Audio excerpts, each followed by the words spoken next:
میری نوکری گئی، بال بچے بھوکے مریں گے اور آپ کو دعائیں دیں گے۔ مرزا صاحب کے کان کھڑے ہو گئے، بولے یہ تو میں نہیں چاہتا۔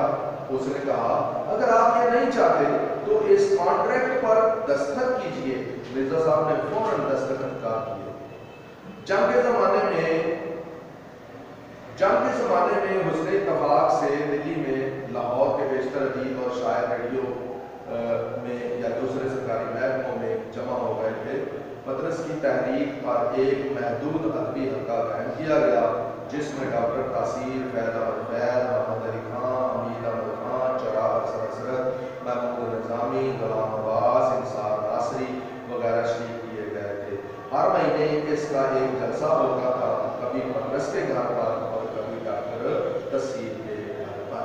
لو بیٹے، اس سبق کو جو میں نے ابھی آپ کے ساتھ پڑھا ہے، اس سبق کا آدھا حصہ جو ہے نا وہ پڑھا گیا ہے، اور باقی جو اس کا حصہ ہے وہ ہم پرسوں والے لیکچر میں کریں گے، جو ہمارا لیکچر نمبر 4 ہوگا اس میں پڑھا جائے گا۔ تو بیٹے اس سبق سے ریلیٹڈ جو یہ شارٹ کوشچن ہے یہ میں نے یہاں پر لکھے ہیں، جو ایگزام میں آنے والے ہوتے ہیں ان کو بھی آپ نے اسٹڈی کرنا ہے۔ یہاں پر میں نے چاہے 3 شارٹ کوشچن بیان کیے ہیں، لیکن آپ نے ان کے یہ ساتھ کے ساتھ شارٹ کوشچن تیار کرنے ہیں۔ تو اس کے ساتھ ہی ہمارا لیکچر جو ہے یہ اختتام کو پہنچا ہے، تو آپ اس کی اسٹڈی کریں۔ اللہ حافظ۔